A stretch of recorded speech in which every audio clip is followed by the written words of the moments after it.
Hello everyone, my name is Kevin Bisson. My presentation focuses on using digital tools to help with differentiation in mathematics education. In this presentation, I will cover the agenda for the professional development and then explain in detail one particular tool. The professional development will start with an introduction by the facilitator explaining how digital tools can make a big difference in a teacher's ability to differentiate instruction for all students. The participants will log into the PD Google Classroom, which has all the materials they will need that they will be using for the PD.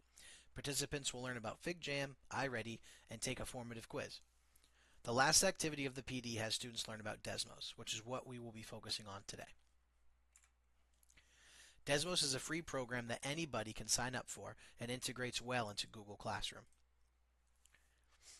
Desmos offers thousands of pre-made lessons available for teachers to use as an alternative way to deliver a lesson to students. It can be used as a remote assignment or an in-person activity. Teachers have complete control over the program, including student pacing, and can see all of the work students are producing at any time. To get started, all participants will access the Marcellus the Giant activity as an introduction to how Desmos works. This lesson aims to introduce students to the idea of scale and what this means in terms of mathematics.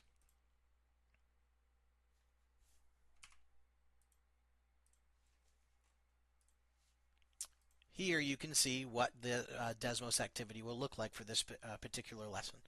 Here we have Dan. On the next slide, you will then see what scale copies of Dan would look like. Then you have some not scale copies. Your job in this lesson is to go through and to figure out what the difference between scale is, or to show what scale is and what scale is not. As you can see, each person has different sized mouth, teeth, eyes, and their sword that they are carrying.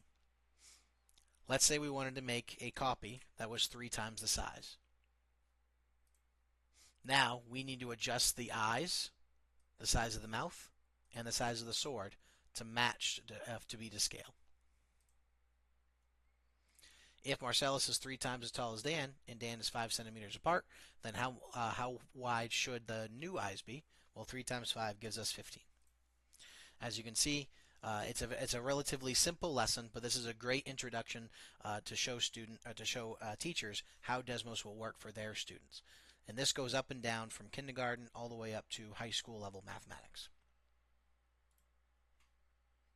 The very last slide is one that all PD participants will be doing, which is where they go through and they try to make their final scale copy props for Dan and Marcellus. So one that I like to always show my students is that if I'm going to draw a top hat for the little scale, and then I'm going to scale that up to make a scale copy for my bigger person. So this gets into proportional relationships, ratios, and all other forms of math for kids. And it's a great way for teachers to understand how they can do something really, really fun that students will enjoy and help them to reach their level of where they're at in math. The next part of the professional development will allow students to go through the rest of the lesson and to try some things on their own to explore.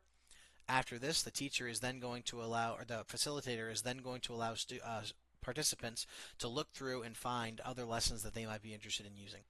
For example, if I go to grade 7 math, there are already 40 activities lined up and ready to go. If you go to grade 8 math, they have 47 activities, and go down to grade 6 math, they have 45 activities. There are a ton of different groups and different activities available, and the participants will also be able to see how they can make their own activity if that is something that they would like to do. After this free time, the facilitator will guide the participants back to a group to discuss and answer any questions of what they saw with their time on Desmos. The final part of the professional development is the summative. Participants will practice using Desmos again with a new lesson to see how they do on their own. This is a fun digital lesson that involves using mirrors to bounce a laser around and hit targets. To learn more about this, I invite you to come to the professional development and experience the fun yourself.